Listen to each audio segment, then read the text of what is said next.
I prostrate to the teacher Buddha Shakyamuni. I prostrate to Manjushri wisdom and courage. I prostrate to the lineage masters of great kindness, the unsurpassable, profound, and subtle Dharma, difficult to encounter in hundreds of thousands of eons. Now I see, hear, and receive it. May I understand the true meaning of the Tathagata. To liberate sentient beings, arouse unsurpassed and supreme bodhicitta. Now, next, we will proceed to continue carefully studying and exploring the guidance on the preliminary practices of Dzogchen. In this guidance text, we are currently discussing the difficulty of obtaining a human body within the topic of the preciousness of human life. As we have already discussed in our previous sessions, we have covered the 8 freedoms and the 5 self-accomplishments, both of which are important concepts that form the foundation of our study. Now, at this point, we will begin discussing in detail the 5 so-called other accomplishments. You might be wondering, what exactly are these 5 other accomplishments that we are referring to in this context? They are a Buddha's appearance, Buddha teaching the Dharma remaining, one's own entry into the sacred teachings, and being accepted by a qualified spiritual friend. These are the 5. First, let us briefly explain these 5 other accomplishments. As stated in the verses, Buddha appears, teaches Dharma, Dharma remains, and one enters sacred teachings out of a profound and heartfelt compassion for the benefit and well-being of others. Bodhisattva Nagarjuna once provided a comprehensive summary of the 5 other accomplishments, which are the Buddha arising, the Buddha teaching the Dharma enduring, one's own personal entry into Buddhism, and being cared for by a spiritual teacher with a compassionate heart. Here, the significant and profound difficulty of obtaining a precious human body has already been thoroughly discussed. Merely talking about the extreme rarity and exceptional value of a human body, or understanding it through the use of established theory, or by relying on other traditional explanations and interpretations that have been commonly accepted as a way to make sense of the subject matter. Simply put, this is not enough. It is not nearly sufficient enough for the current requirements. For those studying the Dharma, just how difficult it is to obtain a human body, it should, in this particular context, be understood from a logical perspective. In the end, when you practice by yourself, you will gradually feel over time that you truly must cherish it. Otherwise, it is impossible to frequently obtain such a human body. Having gained this human body, you cannot carelessly waste or exhaust it. You should have this kind of firm conviction. Therefore, I hope that all the Dharma friends present, one should truly and sincerely have a longing for the Dharmata teachings of the Buddha thesis, very important, and should cultivate a joyful and open heart. For example, many people are especially fond of singing and dancing in the world. I heard today a celebrity singer came. Tens of thousands of people will very soon start buying tickets for the event. Then they slowly enter the grand venue to enjoy the wonderful singing performances and the beautiful, lively dancing. At that moment, for every person out there who longs for it, their mood should be very enthusiastic and especially remarkably intense. In the same way, when listening to the Dharma teachings, everyone should have this kind of deep, heartfelt, sincere longing, truly yearning from within. You need to observe yourself. See if, when attending class today, you have a sense of joy and respect. No matter if you are on the way here or not, no matter how much effort you put in to attend this class, you are willing to do it. You really should have this kind of attitude. Otherwise, it would be rather unfortunate if I didn't listen now, or because others might say something, it wouldn't matter whether you listen or not. With this kind of mindset, the benefit that you gain from the Dharma may not actually be very significant or substantial. So I often think, for example, about people in the world now, in many different places and situations like those attending university. Some of the more prestigious schools might cost hundreds of thousands. The other day, someone was planning to study abroad, and I asked her about it. She said that it would cost approximately 50,000 RMB per year for tuition and fees each academic year. So over 4 years, that would actually be almost 200,000 RMB. And after all of that, what exactly do you end up with as a result? You gain knowledge and understanding in the important areas of international finance and accounting. At that moment, I thought to myself, if we look at it from the perspective of the benefits and value of Buddhism, I have been studying Buddhism for about 2 years now, specifically focusing on studying the treatise known as the Great Perfection Preliminary Practices, which is a foundational text. If people can spend 200 RMB to study accounting in the world, I think that to fully listen to and study this Dharma teaching from a worldly value perspective, it should realistically be worth at least 800,000 RMB. Some people might be dumbfounded when they hear this. They might think, how could I possibly have that much money? Even if it really cost that much, I couldn't afford it. Maybe they'd simply rather just enjoy spending their hard-earned money instead. But truly, from the perspective of transcending the mundane and considering both this life and future lives, if you measure it from the perspective of gaining boundless benefit life after life, you can also think about it yourself. If you truly understand every principle contained here and then put them into practice genuinely, then it becomes a kind of harvest and value that lasts for lifetimes upon lifetimes. But as for worldly knowledge, after you finish university or study abroad, for example, when you finally return, most of what you learned is no longer useful. Many university students, overseas students, and even PhD graduates can't even find a job. This kind of situation is also quite common. Some sweep streets, some clean toilets. Many intellectuals nowadays have no other options. Such cases are quite numerous and should be obvious to everyone. So conversely, is it the same when it comes to listening to and receiving the Dharma? You should consider this yourself. I'm not saying that I teach well or that the Dharma I teach is extraordinary. Not advertising myself here, not it. This is something I feel from the bottom of my heart. Truly, in the world today, there are so many sentient beings who, to make a living, for fame and profit, must make sacrifices. But in the end, what real benefit do these sacrifices actually bring? This is something we should all be clear about ourselves. So I think that many Dharma friends should carefully consider and reflect upon the fact that listening to such Dharma teachings results from virtuous roots from past lives. And on the other hand, truly comes from seeing through many things in this very life. It is only through the coming together of such causes and conditions that we have this karmic connection in this life. However, if you do not cherish it, it is very likely that various adverse circumstances will arise during the process of listening to the Dharma. You may be robbed by evil forces, heretical paths, or certain people and non-humans in the world. It's like when you have a wish-fulfilling jewel in your hand. There are many people out there who at some point will eventually come to harm you, whether intentionally or not. When you have nothing, everything is peaceful and uneventful. But once you truly possess some of the wealth of the wisdom of the sages, when you obtain it, there are certain adverse effects. For example, while you are studying and contemplating, it is very likely that someone will tell you, there's not really much point at all in learning this way. I have another method for you. You should just follow this instead. In the past, I advised some lay practitioners to recite related prayers and to study and contemplate every day as part of their daily practice.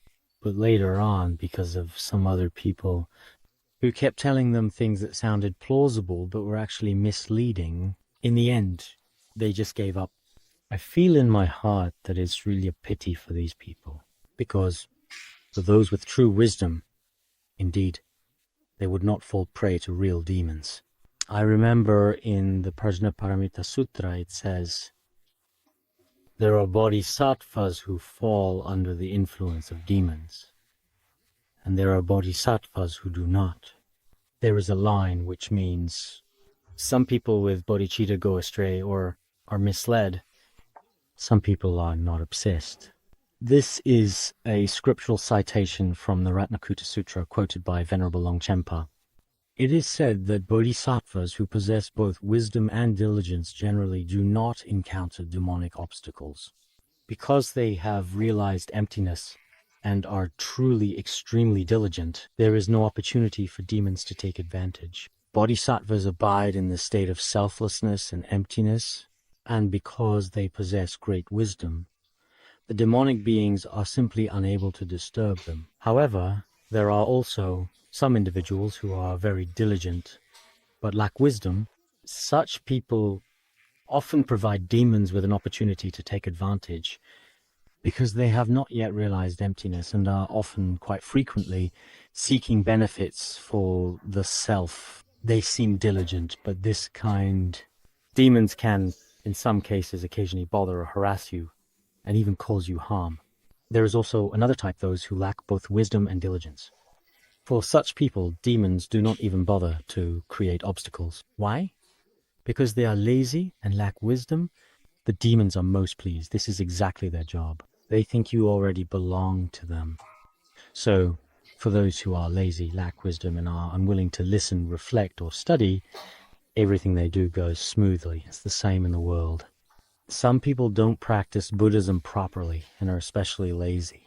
People who are not diligent in hearing, contemplating, and practicing, whether it's making money or anything else in the world, everything goes smoothly for them. They encounter no obstacles or setbacks at all.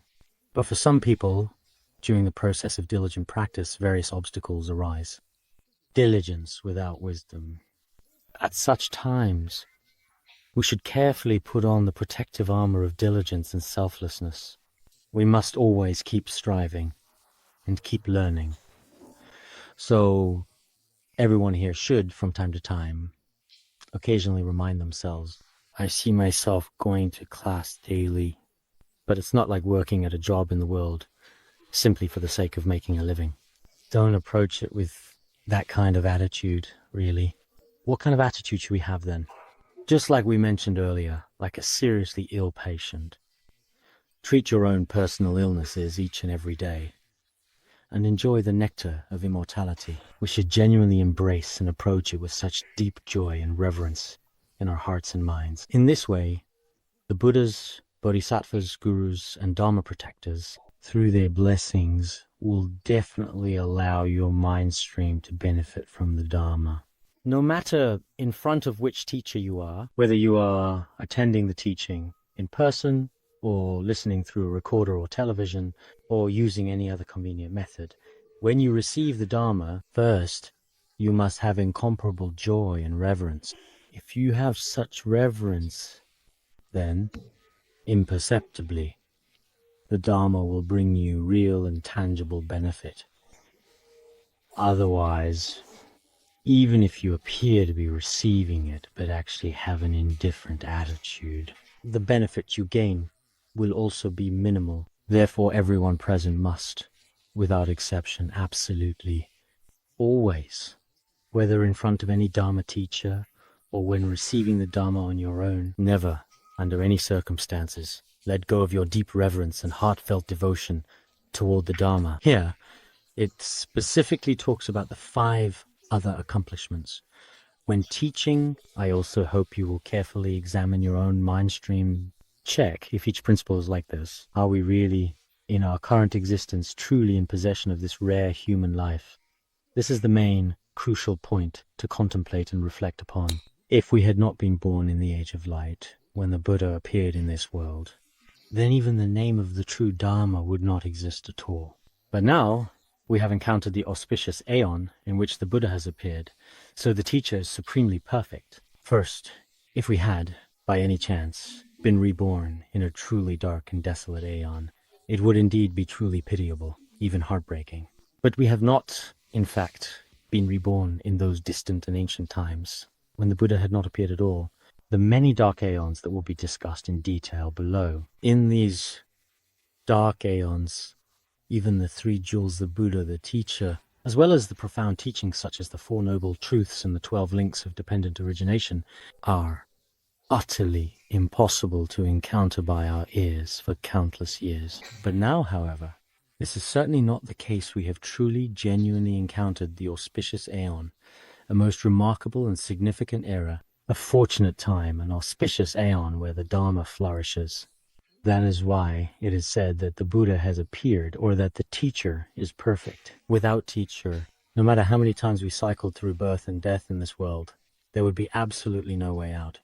So, the very first thing we should feel joyful about is that the teacher is perfect. Secondly, even though the Buddha has already appeared in the world, If the true Dharma had not been taught, we sentient beings would not be able to receive any genuine benefit. But now, the Buddha has already turned the wheel of Dharma 3 times in a progressive manner. In this world, therefore, the authentic Dharma of Buddhism is complete. As mentioned earlier, although the Buddha has already appeared in the world, there are some Buddhas, this will be discussed later, who do not teach the Dharma. Such cases do exist. Even for our Buddha, he did not right away teach the Dharma. It was only after being earnestly requested that he began to expound the true Dharma. If the Dharma had not been taught, the Buddha could not, like a Pratyeka Buddha, simply manifest miraculous powers with his body to liberate sentient beings. Such a situation does not occur. So sentient beings would truly gain absolutely no benefit at all. We must know that the Buddha was born to spread the Dharma to benefit sentient beings. Any spiritual teacher should benefit sentient beings by teaching the Dharma. This is very important. In turning the wheel of Dharma, there may also be ways to form connections. For example, giving some Dharma treasures for people to carry with them and uphold, or prompting them to recite. This is also, at the beginning when I introduce these things to you, this is a way of turning the wheel of Dharma. For example, when I have you carry the condensed Prajnaparamita Sutra, if I hadn't mentioned it to you first, you wouldn't understand. On the surface, you might think, carrying it isn't turning the wheel of Dharma, I'm carrying it. But in the beginning, if I hadn't really explained it to you, many people might not understand. In the same way, with prayer wheels, many people know how to use them on their own. If no one explained it to you at the start, you might not necessarily know.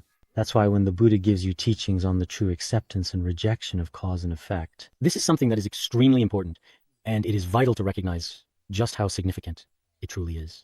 So here, as it is clearly mentioned, it is said that the Buddha has already turned the wheel of Dharma, not just once, but 3 times for us. Some Dharma teachers say, 3 turnings of the wheel of Dharma, never mind.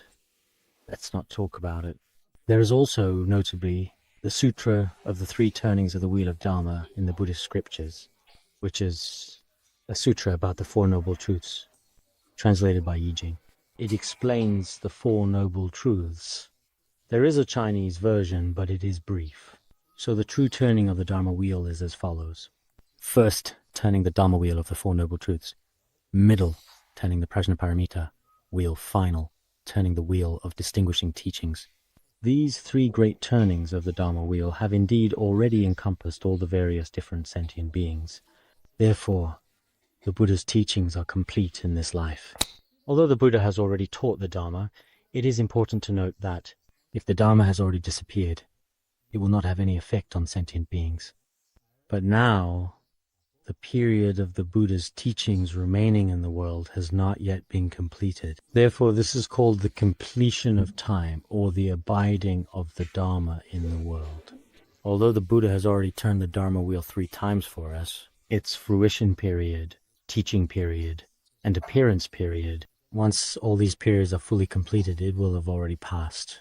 After it has passed, later sentient beings will not be able to receive the benefits of Buddhism. For example, there are certain schools which, even though they have already completed the process of enrolling a number of students but when the holidays come and the school has already closed, then there's simply no way to study there, and it cannot be completed. However, right now the Dharma has not yet disappeared, and the period of the Buddha's teaching still exists. Although the Dharma is still present in the world, if one has not taken refuge in Buddhism oneself, it is of no use. But now that we have already entered the Buddha's path, our own connection is therefore complete. The 4th point is that although the Buddha has already appeared in the world and taught the Dharma, and in fact Buddhism has not yet disappeared either, even today. But if one does not actively approach or enter the Dharma oneself on their own initiative, then there is nothing that can be done. However wonderful Buddhism may be, it is just like many people around us in the world today who refuse to take refuge in Buddhism until death. For people, however wonderful the Dharma, it does not help. It is like people dying of thirst by the riverside. It is useless. But this time, through all kinds of extraordinary causes and conditions, We have already entered the Buddhist path. At entry, various situations may occur. Some people develop right view toward the Buddha. Some enter Buddhism because of conflicts at home. And in fact, some individuals actually join Buddhism for the sake of material wealth or for various other worldly goals. But when one truly understands the meaning of Buddhism, no matter what the path was, one has already encountered the Dharma. This is indeed called the fulfillment of one's own extraordinary karmic connection. And it can also be called one's entry into the faith. Is this the same as the self-accomplishment mentioned earlier? Actually, it's not the same. This mainly refers to entering the faith. Because Buddhism exists, one enters the faith. From this perspective, it ought to be regarded as, in essence, a kind of external cause or condition. Even after entering the Buddhist path, if one is not taken under the guidance of a virtuous spiritual friend through favorable conditions, then one will remain ignorant of the true principles of the Dharma. Now, having received the guidance of a virtuous teacher, this is called the perfect cause of supreme compassion, or the auspicious condition of being guided by a supreme teacher. As mentioned earlier, although the previous four conditions are already present, but after entering the teachings, your refuge is merely superficial in form.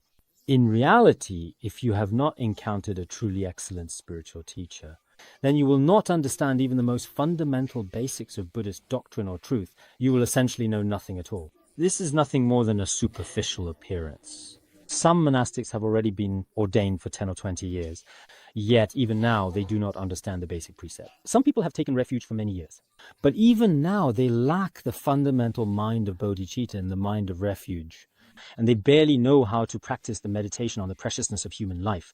Such people, in reality, cannot be considered as truly and genuinely possessing, in any real or genuine sense, a perfect human rebirth. Therefore, if in this life we have not only entered Buddhism, but have also sincerely embraced its teachings, committed ourselves to following its path, but also have the good fortune to be guided by a qualified spiritual teacher, I believe this is extremely crucial. Because the previous four conditions have already been fully met, but if you do not later encounter a truly excellent spiritual teacher, one who possesses genuine realization and understands the Dharma, if you do not encounter such a spiritual teacher, then it is of no use either.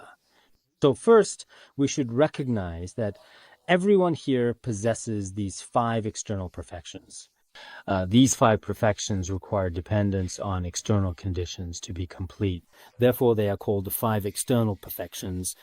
You should all understand that the previous internal perfections depend on oneself, whereas these depend on external factors. For example, the appearance of the Buddha in the world, the Buddha teaching the Dharma, and the Dharma remaining in the world. All of these are ultimately accomplished or fulfilled in our daily lives, mainly through various external causes and conditions that arise and come together around us. Hence, they are called the five external perfections. Next, I will explain each one in detail, starting with the appearance of the Tathagata.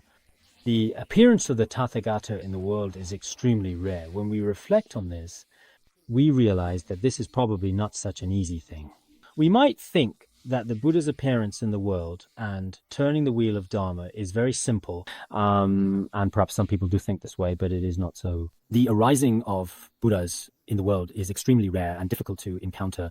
There is a line about this in the Lotus Sutra. The manifestation and appearance of the Buddha in the world, in our world, is truly indeed extremely rare.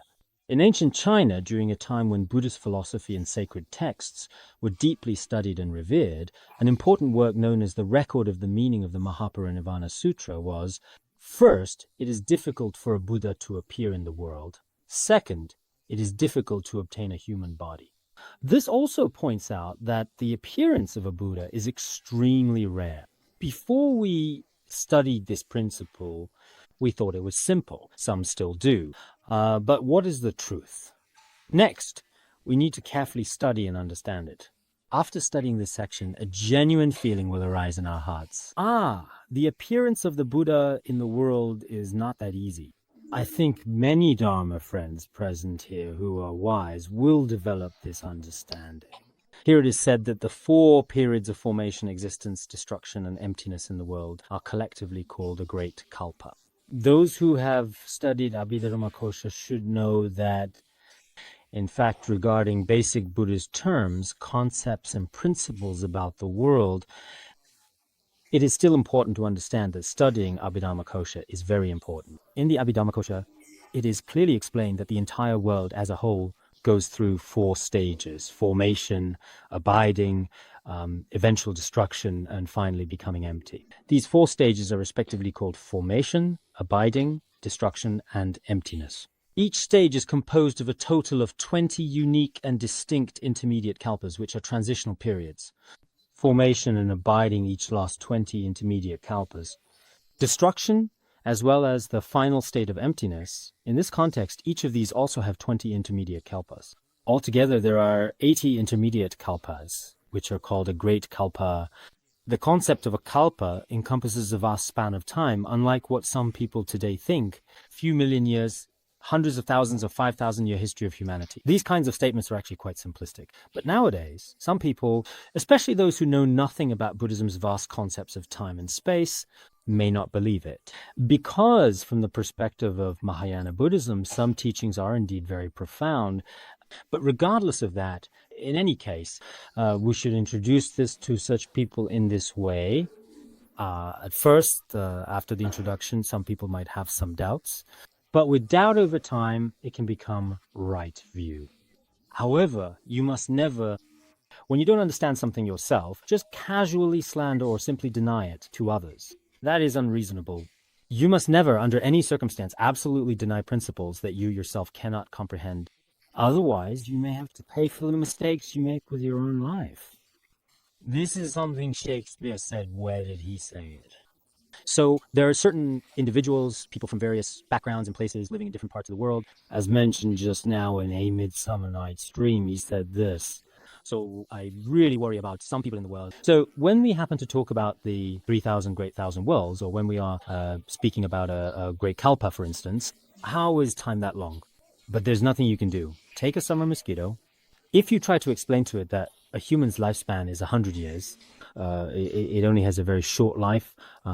Its lifespan is brief, so it definitely can't accept it. We specifically talked to a few little ones in the summer. You know, some summer mosquitoes, in fact, only live for a single day, just one day, and we bring them together to hold a special training classes to explain to them just how long the human lifespan really actually is. At that point, none of these little insects would accept it. Why is that? Because they simply use their own lifespan to measure the history of humankind. That would be exhausting. There's nothing you can do about it. So we humans are like this when it comes to vast time and space. There are definitely some people now who wonder, could this really be the case? It's understandable to have such doubts. Our wisdom is, in truth, truly, in many ways, extremely limited. You could even, in fact, quite reasonably call it narrow-mindedness. Next, it says, this is called a great kalpa. Within it, the era when a perfectly enlightened Tathagata appears in the world is called a bright kalpa. A kalpa, where a Buddha appears in the world and turns the wheel of Dharma, is called a bright kalpa. A kalpa in which no Buddha manifests in the world is sometimes referred to as a dark kalpa. Here, dark and bright do not refer to whether there is sunlight or not. This is not discussed from that perspective. It should be comprehended or understood in this context from the perspective of whether or not there is the illuminating light of the Dharma teachings. Now, let's look at the past time together. We'll very carefully examine and analyze them one by one, step by step. First, in detail, in the past, there was a kalpa called the Manifest Joy Great Kalpa. The Manifest Joy Great Kalpa is a bright kalpa. During this kalpa, 33,000 Buddhas appeared in the world. You see, this is a bright kalpa. In some kalpas, many Buddhas appeared, 33,000 Buddhas manifested in this one. Indeed, after this bright kalpa ended, 100 dark kalpas followed. As you can see, there was actually first a bright kalpa and then 100 dark kalpas. In those 100 kalpas, from the first to the 100th, not a single Buddha appeared. These are the so-called dark kalpas. In fact, a total of 100 dark kalpas actually occurred. Then came a kalpa, which is an immensely long period of time in Buddhist cosmology, called the perfect completion kalpa. During this significant era, a total of 80 crore Buddhas, meaning 800 million fully enlightened beings appeared. After 100 dark kalpas, a bright kalpa came. In this bright and auspicious kalpa, a period of immense time, 80 million Buddhas appeared in succession. Then there were 100 marginal kalpas, which are also dark kalpas. Again, there were 100 dark kalpas when Buddhism did not flourish and no Buddhas appeared. After that came the virtuous kalpa, during which, notably, 84 crore Buddhas appeared. Following this, there were 500 dark kalpas. Next was the joyous vision kalpa, during which 80 crore Buddhas appeared. Another 700 dark kalpas followed. Then came the Great Joy Kalpa, a period of time during which 60,000 Buddhas appeared and came into existence. You can all try to calculate the classifications of these kalpas above for yourselves at your own pace, in your own time, if you wish. First, after one bright kalpa, there are in total 100 dark kalpas in succession, one after another. Then, after another bright kalpa, there are also 100 dark kalpas. After another bright kalpa, there are 500 dark kalpas. Then, after one light kalpa, there are 700 dark kalpas. Adding it up like this, there are 1,400 dark kalpas. Then how many bright kalpas are there? 4 or 5? 5 bright kalpas and 1,400 dark kalpas, specifically in total kalpas or cosmic ages. Although during the bright kalpas, a few more Buddhas appear. But if we pause for a moment and think about it carefully, in all honesty, truly among so many, sometimes there are 500 dark kalpas or 700 dark kalpas, and in all that time, not a single Buddha ever appears. If we are reborn in such a kalpa for so many years, we would not encounter the Buddha's teachings at all. We really should reflect on this and consider whether obtaining a human life is difficult or not. You will understand this yourself. After that, our current fortunate kalpa appeared. Before this kalpa was formed, the entire 3,000 Great Thousand World turned into a vast ocean. Within this ocean, 1,000 lotuses with 1,000 petals each appeared. At that time, the gods of pure abode heaven used their powers to investigate the reason, wondering why 1,000 lotuses with 1,000 petals had appeared. They discovered that in this kalpa, 1,000 Buddhas would appear in the world. So at that time, they couldn't help but exclaim truly out loud in genuine admiration. This principle is also explained in detail in the Great Compassion Sutra. All the heavenly beings said, "How marvelous, how truly marvelous, how rare, how extraordinary indeed. In this kalpa, 1,000 Buddhas will appear in the world, and this kalpa is called Bhadra." Therefore, at that time, this kalpa was referred to as the wonderful, fortunate kalpa, as it was known among the people of that era. The present kalpa can be called the wonderful, fortunate kalpa. So this kalpa was named the fortunate kalpa, Shan. The principles regarding the fortunate kalpa are explained in detail in the Sutra of the Names of the Thousand Buddhas of the Fortunate Kalpa and the Fortunate Kalpa Sutra. Many scriptures discuss this topic in great detail. So, after 1,400 dark kalpas in total, at last this kalpa finally came into existence. It can also be said that this kalpa is the 6th bright kalpa. This is the kalpa we are in. Now, if we look into the future, will there be many more bright kalpas? That is not the case. At the time when the average human lifespan was an astonishing 80,000 years, it was during this era that the Buddha known as Krakuchanda made his appearance in the world, bringing his teachings to humanity. Up until the time when the human lifespan indeed becomes truly immeasurable, the Buddhist Dharmati will appear. The very first Buddha among the 1,000 Buddhas of the Fortunate Kalpa is called Krakuchanda Buddha. The last Buddha is called the Great Buddha of Perfect Enlightenment. There are 1,000 Buddhas in between. They come to this Saha world, to the Vajra seat in the center of Jambudvipa, India. They truly attain the perfect and complete enlightenment right there. And then, right away and without hesitation, turn the wondrous Dharma wheel without delay. That is why this Kalpa is called the Bright Kalpa. This Kalpa can truly be called the Bright Kalpa, because in this fortunate Kalpa, there are so many, 1,000 Buddhas, each with boundless compassion, come to this world to turn the sacred Dharma wheel, offering wisdom, guidance, and inspiration to all beings. Generally speaking, when a Buddha appears in the world, it is during a middle kalpa. When human lifespans decrease from countless years, That is exactly when a Buddha appears in the world. So in general commentaries, there are 20 intermediate kalpas. According to some commentaries on the Abhidharmakosha, these 20 intermediate kalpas are described as follows. Human lifespans drop from countless or 80,000 years to 10 years. Then from 10 years, they gradually increase again up to approximately 80,000 years in total overall. This period is one intermediate kalpa. In this way, the cycle repeats again and again, totaling approximately 18 to 20 intermediate kalpas. So, in our current kalpa, at the very beginning, during the first to the 8th intermediate kalpas, at that time, no Buddhas appeared in the world.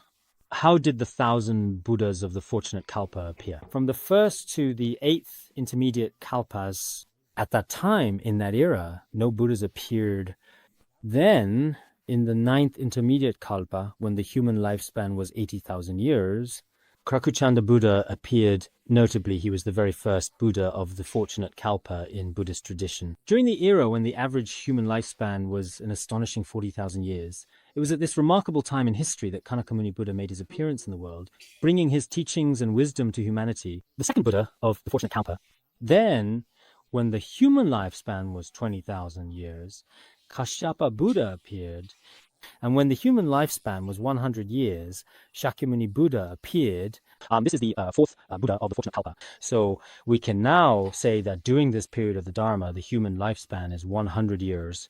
It will decrease until it reaches 10 years. After the human lifespan reaches 10 years, it will then increase again, rising up to 80,000 years. During this interval, only these 4 Buddhas exist, and the next one should appear in 10th intermediate kalpa at human lifespan of 84,000 years. What we call Maitreya Bodhisattva. Maitreya Buddha, who is prophesied in Buddhist tradition to appear in the future, is recognized as the 5th Buddha of the era known as the Fortunate Kalpa period, during which 5 Buddhas are believed to guide. Then, specifically from the 11th to the 14th intermediate kalpas, during this period, there are also no Buddhas in the Fortunate Kalpa. The most remarkable is the 15th intermediate kalpa. In the 15th intermediate kalpa, 994 Buddhas will appear. So the 15th intermediate kalpa, in the grand scheme of things, is undeniably and truly extraordinary, really remarkable. From the 16th to the 19th intermediate kalpas, it is said that during this entire period, there are no Buddhas. Finally, in the 20th intermediate kalpa, there is Buddha Shengi. Some sources say that it is the Buddha Luji who, according to some accounts, will make an appearance in the world. The fortunate kalpa can be said to end here. The 1,000 Buddhas of the fortunate kalpa have already perfectly appeared in the world and turned the wheel of Dharma. We are now currently in the 9th intermediate kalpa, at the time when the human lifespan is 100 years. So everyone present is here precisely during the time of Shakyamuni Buddha's teachings. I came into this world before I disappeared. Moreover, you have encountered the extremely precious true Dharma.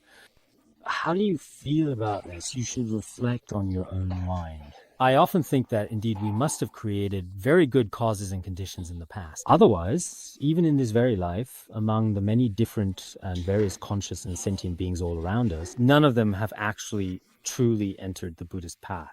This is really not an easy thing. I often find myself reflecting on it in this way. This is the process of the 1,000 Buddhas appearing in the fortunate kalpa. Now let's take a look at what will likely happen in the future. After this kalpa comes to an end, it is said that in the future there will be a total of 60 marginal kalpas, which are also commonly referred to as dark kalpas. After this fortunate kalpa, 60 great kalpas follow. These are not intermediate kalpas. Within these 60 great dark kalpas, no names of Buddhas nor any names of the 3 jewels. Next is the countless kalpas. When there are 10,000 Buddhas, then is a bright kalpa in this bright kalpa. Unlike now, when there are only 1,000 Buddhas, then 10,000 Buddhas appear. Subsequently, there are in total another 10,000 so-called evil kalpas, which are also referred to as dark kalpastan, 1,000 dark kalpas in total, all of which are considered to be extremely dark and ominous kalpas. There is no further description after that. You can think about it yourselves. Previously, among 1,400 dark kalpas, there were only 5 or 6 bright kalpas in total Following that period, it is said that there are also in total 10,060 dark kalpas, and as is recorded, only 2, or perhaps just 1, single bright kalpa in all. Altogether, it is estimated that there may possibly be more than approximately 11,000 dark kalpas in total, according to current understanding. There are 6-7 bright kalpas, dark kalpas number 11, 0 plus. If we really think about it, the difference between them is quite frankly truly and remarkably vast. Therefore, is it really easy for us to encounter the moment in time when a Buddha appears in the world? We should really reflect on this ourselves. This time, in teaching the preliminaries, it is in fact not at all about rushing through. It's not about making everyone finish listening right away. I want to determine how much to teach each day so that everyone can truly, fully, and completely internalize and deeply absorb the content being taught. If each individual point is genuinely and thoughtfully contemplated, and then carefully reflected upon and considered in your own mind, with sincere attention and genuine care, by implementing this, we can expect to see tremendous and far-reaching benefits that will significantly enhance the effectiveness, efficiency, and overall quality of our practice. Bright kalpas and dark kalpas alternate with one another in this way, taking turns appearing over periods of time. If we encounter a dark kalpa, even the names of the 3 jewels will no longer exist. You simply wouldn't be able to hear them at all, let alone practicing the Dharma, circumambulating, joining your palms, or making prostrations. These virtuous actions, these good and morally upright deeds, would in fact truly be impossible for you to accomplish or achieve. Therefore, some Dharma friends often mention now, I'm just too slow-witted these days, or honestly, I'm simply just too lazy these days. But no matter how lazy you are, you still manage to practice some virtuous deeds each day. No matter how dull you may be, reciting Om Mani Padme Hum, there's no problem reciting this every day. Reciting Namo Amitabha Buddha, for many people, this is also not a problem. I think this is very meaningful, as it provides a sense of purpose and significance. It makes me reflect on, compared to the vast world and the long passage of time and the karmic connections of sentient beings over this span, we still have some truly exceptional, remarkable, and quite extraordinary good fortune, especially the Vajrayana teachings of Tantric Mantra. They only very rarely, as is well known, appear in the world. It is especially rare and precious that we have now encountered the Tantric teachings. This time what we are teaching is exactly the Tantric teachings. Some people ask, hey, when are you going to teach the Tantric teachings? You guys are slow, aren't you?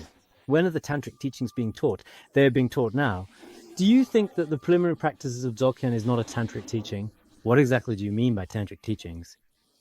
Some people ask me, hey, if you don't mind, could you please explain and teach a Tantric teaching to me this year, if possible? This is both a Tantric and an exoteric teaching, truly, indeed, and without doubt, the very essence of all the teachings of both the exoteric and esoteric traditions. It is both, in many ways, a practice and a theory. Such a supreme teaching, as many great masters, led by the precious teacher Jigme Phuntsok, have said, in the entire history of mankind, such wish-fulfilling gems are very rare. A teaching like the preliminary practices is uncommon. Many great masters, each highly respected and accomplished in their respective fields, have over time come together in agreement to unanimously praise and sincerely extol it. When will the main practices of the Tantric teachings be taught? If you ask like this, then I have a different answer for you.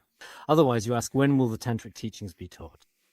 In my opinion, I think this question still needs to be considered very carefully and thoughtfully. Because we are listening to the Tantric teachings now, we must understand we have encountered the mysterious ancient Tantric teachings and are listening to them right now. The opportunity to listen to the Tantric teachings like this is truly rare. Some people even ask, will I have the karmic connection to study the Tantric teachings in the future? Could you please check for me? Aren't you currently practicing the preliminary practices? Do you still want to practice another Tantric teaching in the future? It's really strange or obedient, I don't know. So I think that many Dharma friends truly have a karmic connection with the Tantric teachings. I have said before, as long as someone has faith in the Vajrayana within the teachings of Shakyamuni Buddha, in general, such a person in this particular context should indeed be considered to have a notably significant karmic connection with the Tantric teachings. Those who have faith in prajna emptiness should have a karmic connection with the Tantric teachings. The renowned Buddhist master Venerable Longchenpa, who is highly respected for his profound teachings, also made reference to this important point in his well-known work. Dzogchen, in fact, is madhyamaka, is prajna. At the beginning of resting in meditation, it is stated that Dzogchen is prajna. Is it exactly the same as prajna's emptiness? There are still, however, some differences in the key instructions. But if you truly and sincerely have faith in such profound teachings, encountering such teachings means you already had the karmic connection with the tantric teachings in your past lives. This is just as Venerable Longkhenpa described the various merits and causes and conditions. So we should reflect on this. Earlier and later, when some Buddhas appear in the world, this is called the bright kalpa. In the bright kalpa, although the Dharma is very sublime, the tantric teachings within it are not that numerous. Therefore, in this very life, especially when we encounter such tantric teachings, when we come across the Dzogchen preliminary practices, it is truly, genuinely, extremely rare and precious. We must firmly hold this conviction with absolute certainty. Just as Guru Padmasambhava said, in the distant past during the primal kalpa, the universal ornament kalpa, in the teachings of the first life, King Buddha tantric teachings were already widely propagated. That was in earlier times, back in the past, long ago. Within the teachings of a Tathagata, well-known tantric teachings existed. Now, within the sacred teachings of Shakyamuni Buddha, tantric teachings have also appeared. As everyone knows, even during the Buddha's lifetime, he expounded tantric teachings. Many tantric teachings, including the Kalachakra Tantra and the Manjushrinama Samgiti, were also expounded. After the Buddha's parinirvana, he prophesied that King Suchandra, King Manjushri Kirti, and others would come to propagate the Dharma. Therefore, the authentic tantric teachings today, as we know them in our current understanding, are flourishing in this world, just like sunlight shining over the earth. When the tantric teachings are thriving, those of us who are fortunate enough to have faith in Vajrayana must definitely practice some essential teachings of Vajrayana, especially in the degenerate age, when other analytical teachings and methods are simply unable to tame the mind. The tantric teachings possess an extraordinary power. Today, while casually discussing the Dharma with a Khenpo, we both felt this way.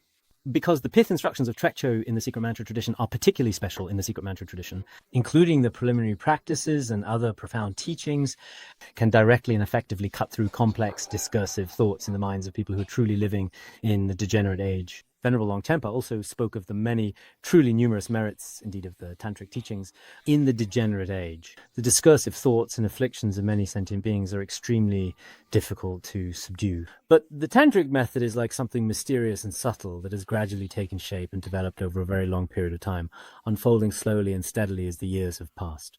What would normally take a very long time can be accomplished in a very short period because they possess extraordinary pith instructions and skillful means. Those who encounter them truly have exceptionally rare and remarkably meaningful karmic connections that are truly extraordinary. This is within the present world. Among the teachings of Shakyamuni Buddha, there exists such an extraordinary tantric teaching. After another countless eons, this countless likely means many, many eons later, when the Avatamsaka eon arrives, a Buddha Manjushri who will appear with the same appearance as me now, this refers to Guru Padmasambhava, who is similar to me now, called Buddha Manjushri, appearing in the world, he will widely and extensively propagate the tantric teachings thoroughly and diligently, because only the sentient beings of these 3 eons are qualified vessels for the tantric teachings. At any other time, the tantric teachings cannot appear because sentient beings are not suitable vessels for the tantric teachings. Everyone should truly and sincerely remember this important point. Actually, even the teachings of the exoteric tradition are rare. And among them, the tantric teachings, out of so many eons and so many tathagatas, only 3 Buddhas, one in the past when a Buddha appeared, one in the future when a Buddha will appear, and now, in the time of Shakyamuni Buddha, the tantric teachings appear. So whether we encounter any one of these 3 Buddhas in our experience, or now, when we have the opportunity to study and practice the tantric teachings, we sincerely urge everyone with hands joined not to abandon the tantric teachings. Even if you cannot generate great faith in the tantric teachings, to be honest, I honestly believe that you have neither the appropriate qualification nor the necessary wisdom to slander or abandon the tantric teachings.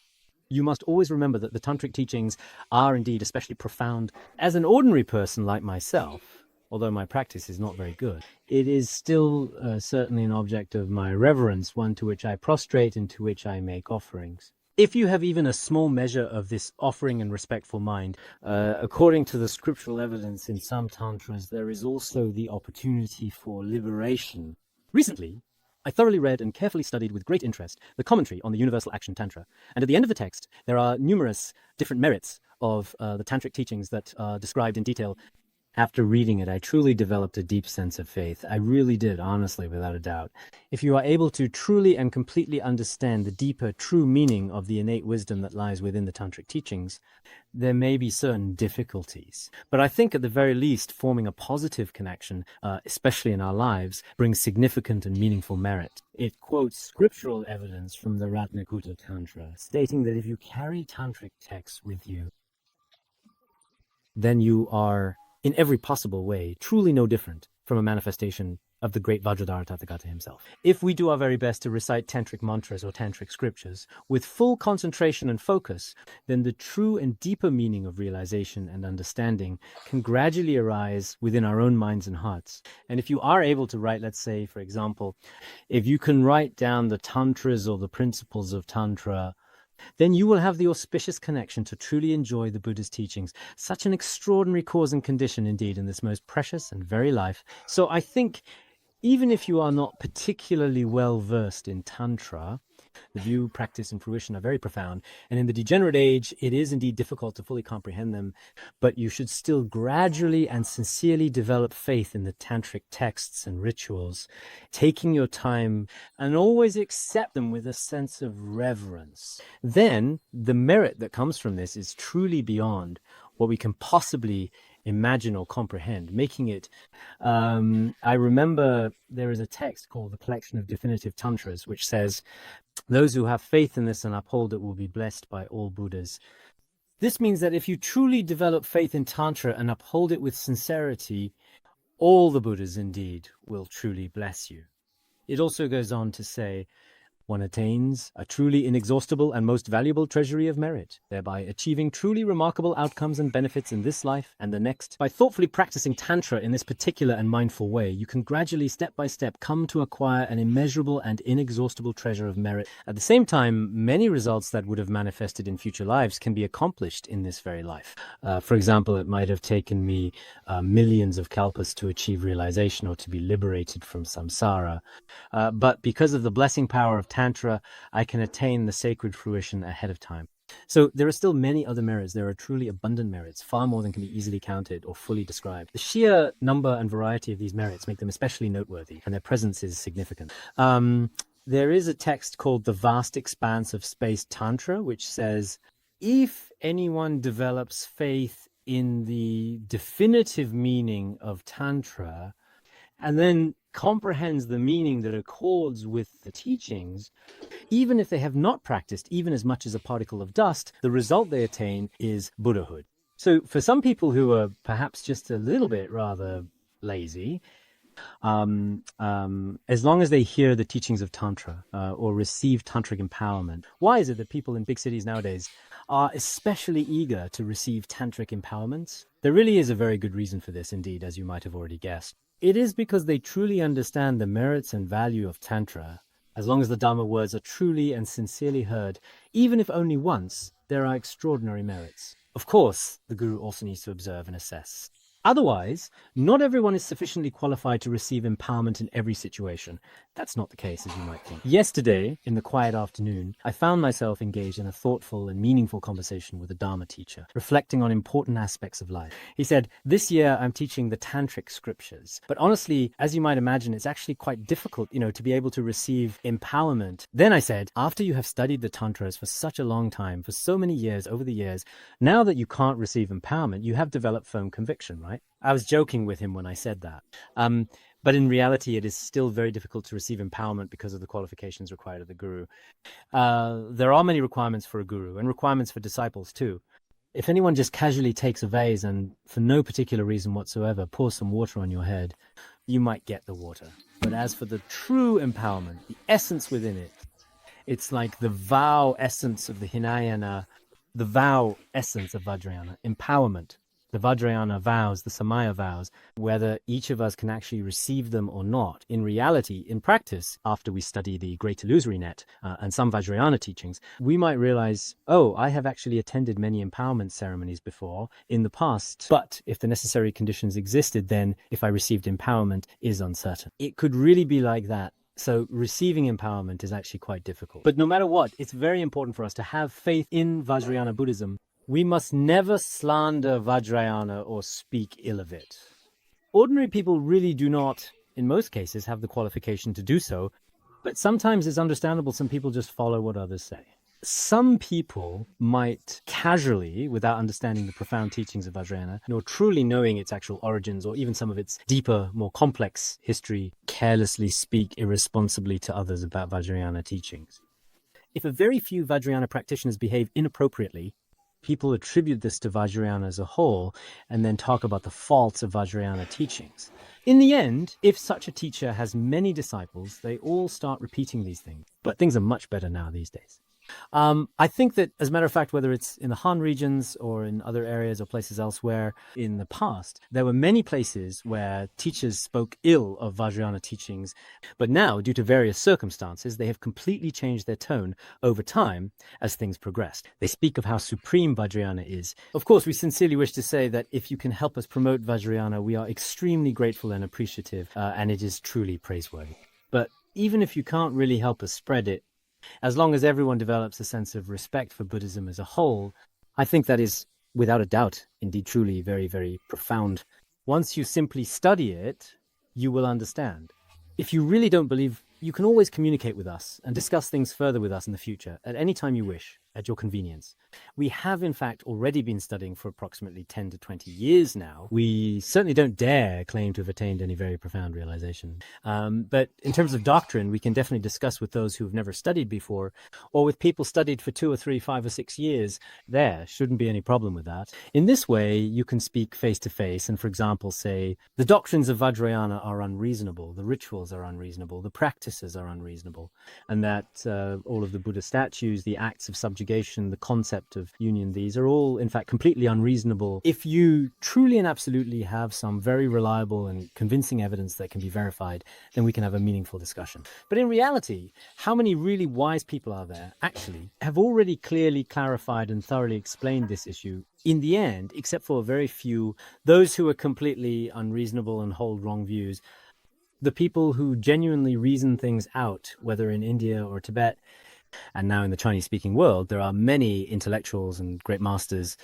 They too have truly cultivated and developed faith in Vajrayana Buddhism over a period of time. Therefore, the views of Sutrayana and Vajrayana ultimately become harmonious and fully integrated with one another, blending seamlessly together in a unified understanding so that there is no contradiction or conflict between them at all. Reaching such a state is what it means for the various schools and traditions of Buddhism to be non-contradictory. In this way, it is also very good for us to promote the teachings.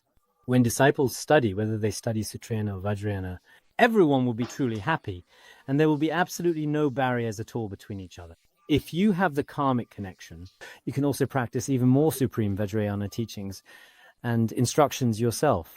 Many great masters throughout history have done so. Those who truly possess wisdom, cultivation, and realization, he won't reject. However, ordinary worldly people, those who are narrow-minded and ignorant, often cannot accept other people's traditions at such times. One should study more widely. Today, we briefly talked about the fortunate aeon.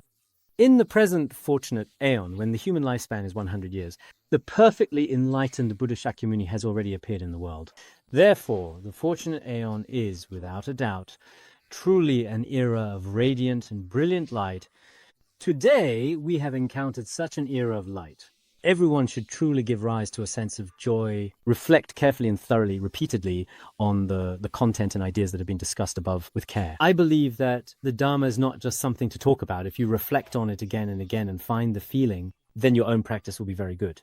Whether you are explaining it to others, for example, to your friends, family, or colleagues, or practicing it yourself in your daily life, you will find that it is very easy to do and simple to understand. But if you haven't found that feeling at all, then your practice may be very exhausting and painful. There's no reasoning behind it, and you're not allowed to go out. You just sit there all the time, and if you go out, you're afraid the caretaker will catch you. If you choose to stay at home, you find that you can't really settle down either, so you just end up sitting there for a while again, maybe lost in thought. If you don't feel anything at all, such a person is truly suffering. If you gain even just a little bit, even the smallest amount, just thinking about it, makes time seem to pass by very quickly. For example, the principle we just discussed about his attainment and the Buddha's appearance in the world, as soon as you think of it, time flies by. Whether it's half an hour or 2 hours in retreat, it's over before you know it. Because when you are settled in this state, you truly gain something. And this kind of firm understanding, for example, if I practice well today, then even 20 years from now, the firm understanding I cultivated before will not be easily lost. Because at that time, my mind truly merged into that state. If you don't have this, your practice will just be superficial, and you'll forget it by tomorrow there's nothing left. Today you sit and retreat, and once it's over, it's gone as if it never happened. Tomorrow, it's gone too. So this kind of practice isn't good. You still definitely need to reflect a bit more on the principles. All right, we'll stop here.